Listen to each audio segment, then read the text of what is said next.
Salut les amis, bienvenue sur notre chaîne. Nous sommes toujours heureux de vous retrouver. Je suis Lauriane et comme d'habitude c'est Christian. Aujourd'hui dans cette vidéo, nous continuons notre programme confinement. Nous vous proposons l'épisode 2 où nous allons parler de ce qui se passe au Canada pendant cette pandémie. Donc le sujet d'aujourd'hui s'intitule « Le Canada reste fort pendant le confinement ».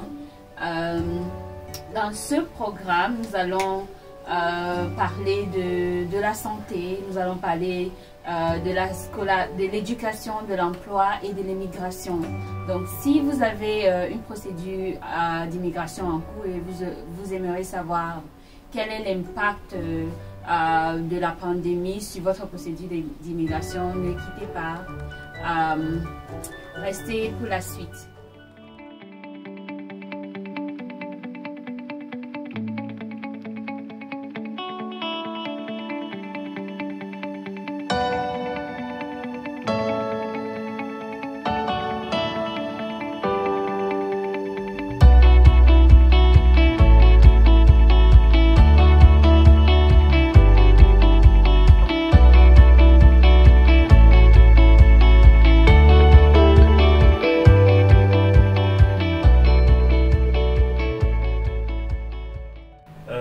Donc nous revoilà dans cette première section de notre vidéo sur la série des vidéos du confinement.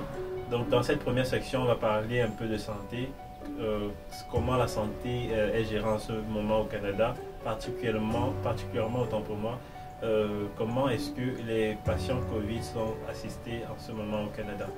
Donc on va discuter des différents aspects, notamment la prise en charge des patients Covid, comment est-ce que ces personnes-là sont véritablement, quel est le dispositif qui est mis en place par le gouvernement canadien pour accompagner les patients Covid en cette période. Donc Lauriane, est-ce que tu peux développer un peu là-dessus? En ce moment, je commencerai d'abord en disant que le Canada a d'abord un système de santé très solide, en ce sens que quand vous êtes résident au Canada, la santé est presque gratuite parce qu'il y a certains pans de la santé que le gouvernement ne couvre pas, mais la plupart des soins sont couverts par le gouvernement. Donc, et le COVID, la COVID en fait partie. Parce que moi, par exemple, je suis allée à l'hôpital me faire tester de la COVID. Je n'ai pas eu à payer un sou pour me faire tester. Et donc, la plupart des Canadiens ou des résidents canadiens, je pense que c'est un poids comme ça qu'on leur enlève, de ne pas se soucier de cet aspect financier au cas où un membre de leur famille venait à tomber malade de la COVID. Donc, en dehors de ça, il y a les mesures barrières qui sont assez strictes. Donc, le gouvernement fait un suivi de très près par rapport à cela. Il y a des communiqués qui sont... le Premier ministre Justin Trudeau fait des communiqués presque tous les jours à propos, et les représentants de province, je ne sais pas comment on les appelle, les gouverneurs de province en font également. Et quand tout le monde marche, on voit que les gens se penchent assez sur le respect de ces mesures-là. Donc, ce qui fait que avec le temps, on voit que les résultats portent.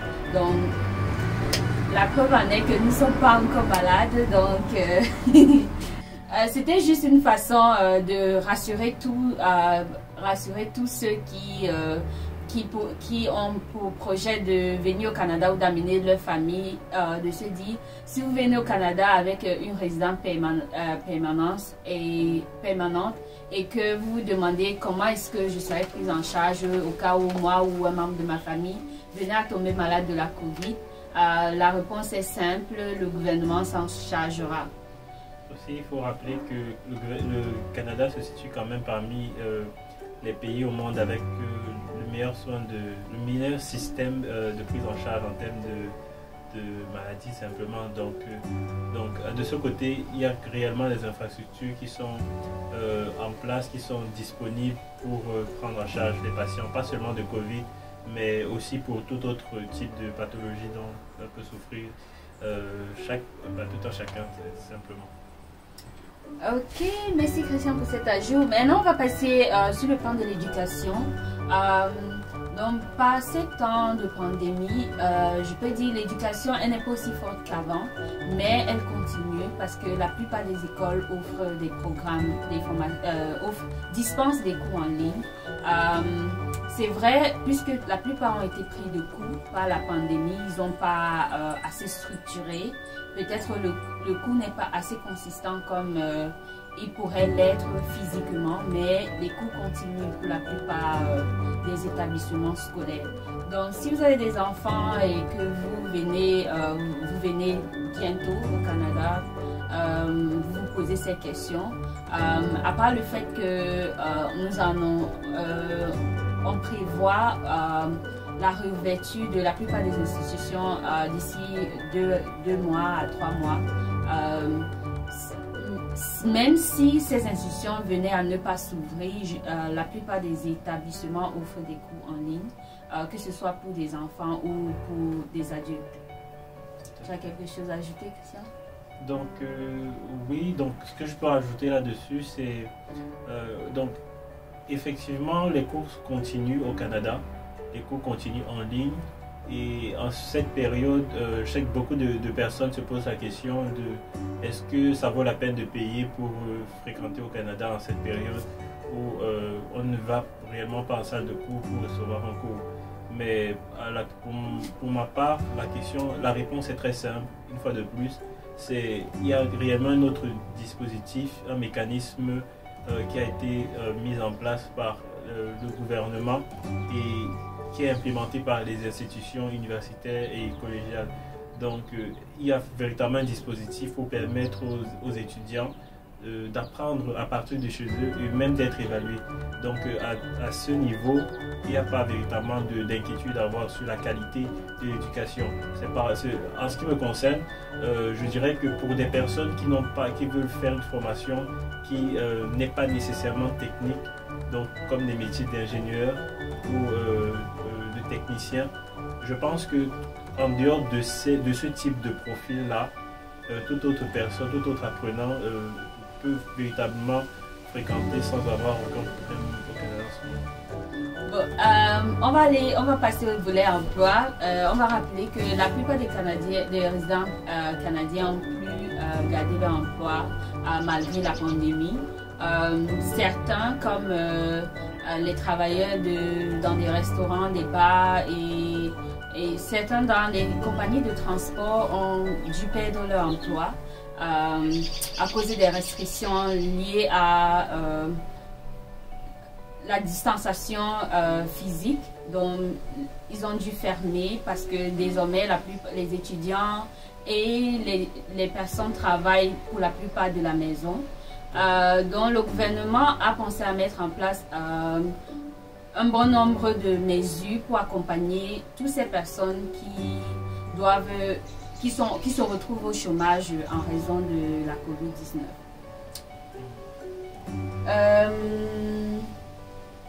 Donc, le prochain point sera l'immigration. Donc, pour l'immigration, ce que je peux dire d'emblée avant de passer la parole à Christian, c'est que à ma connaissance, il n'y a pas de programme d'immigration qui est fermé en raison de la pandémie. Donc, tous les programmes d'immigration restent ouverts. Les traitements continuent de se faire, peut-être un peu lentement parce que la plupart des services et des bureaux fonctionnent désormais avec des restrictions, mais les traitements du dossier continuent de se faire. Les établissements scolaires continuent à recevoir les dossiers d'admission. Entre Express et Arima continuent toujours de recevoir des candidatures. La difficulté peut être désormais au niveau des personnes qui ont eu leur visa avant la pandémie et qui n'ont pas pu avoir un billet d'avion ou bien un vol pour se rendre au Canada. ou alors des personnes qui étaient en tout début de leur procédure d'immigration et qui avaient besoin des documents pour compléter les dossiers d'immigration et qui ne pouvaient pas avoir ces documents-là parce que l'institution de qui ils devaient avoir ces documents-là était fermée en raison de la pandémie. Christian, tu avais quelque chose à ajouter? D'accord. Déjà, tu l'as bien rappelé, c'est que le Canada n'a pas arrêté de traiter les demandes en matière d'immigration. Pas du tout. Depuis que la Covid a commencé, le Canada a toujours continué à traiter les demandes. Donc, en ce qui concerne les étudiants, des permis d'études sont toujours délivrés, mais pour la plupart des personnes qui recevaient encore des permis d'études étaient des personnes qui ont déposé des demandes avant la période Covid et qui sont en ce moment en train de recevoir des réponses par rapport à leur immigration. Donc, oui, les écoles continuent d'admettre les étudiants dans des programmes en ce moment et donc, par ricochet, les personnes... le gouvernement délivre toujours des permis d'études aux personnes qui déposent des demandes en ce moment. Maintenant, ce qui change des conditions habituelles, c'est le fait que aujourd'hui, une personne qui veut venir en tant qu'étudiant doit savoir qu'il ou elle est supposé compléter au moins un semestre à 50% en ligne. Donc, contrairement à avant où les personnes venaient directement et commençaient les cours, maintenant, à cause des restrictions en matière des restrictions au niveau des frontières, les personnes doivent compléter les programmes en ligne. Et c'est aussi parce que les écoles, pour ne pas courir un grand risque de promouvoir à nouveau la pandémie au niveau des établissements, ont décidé d'abord par mesure préventive de compléter le premier semestre en ligne pour la plupart des étudiants. Donc oui, vous pouvez, et le gouvernement est conscient de cela et il ne veut pas pénaliser également les étudiants qui veulent immigrer en ce moment. Donc tout étudiant qui veut venir n'est pas inquiété, ne doit pas être inquiété par rapport à son permis de travail après ses études. Donc même si vous êtes dans votre pays d'origine et que vous commencez des études en ligne, sachez que même si vous venez en cours d'année, c'est-à-dire au deuxième semestre, pour les personnes qui ont des programmes universitaires, même si vous venez au deuxième semestre et que vous complétez le deuxième semestre étant au Canada, vous serez toujours éligible à un permis de travail au Canada de la durée de votre programme.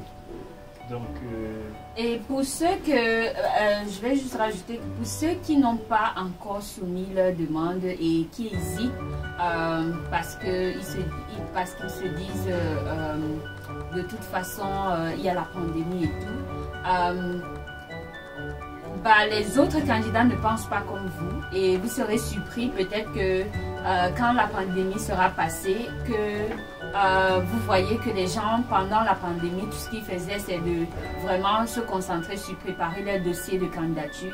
Par exemple, c'est un moment pour vous, pour ceux qui font ARIMA ou peut-être Entrée Express, de préparer votre test de langue, donc de maximiser vos chances. Pourquoi pas de faire les deux tests de langue, l'anglais et le français, et d'avoir le meilleur score, de vous préparer suffisamment pour avoir le meilleur score possible.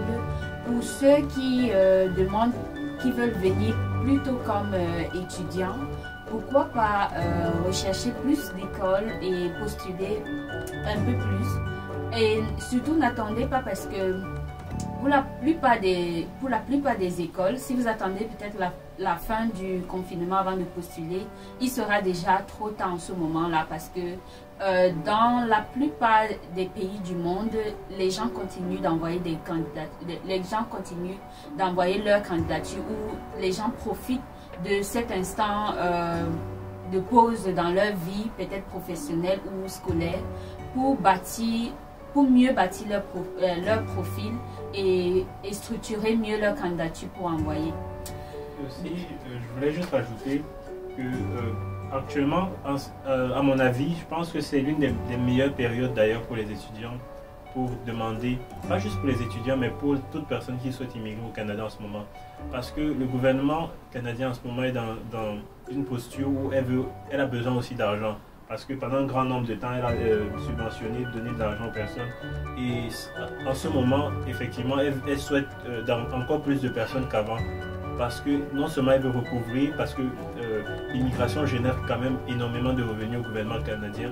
Donc il y a de ce côté-là, ça a vidé, enfin les caisses de l'État, sur cet aspect ont été vidées. Donc elles souhaitent véritablement accepter le plus de personnes possible.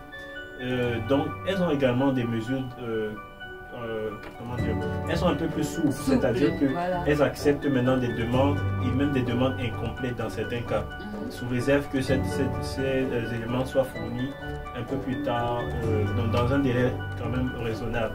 Mais le fait est qu'elles sont beaucoup plus souples en ce moment, donc je crois que c'est vraiment, pour ma part, une bonne période pour déposer ces demandes pour le Canada.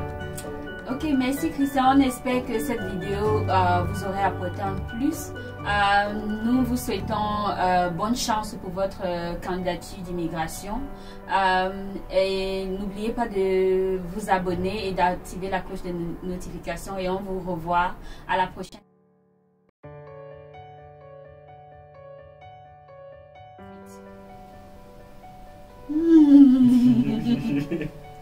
On continue.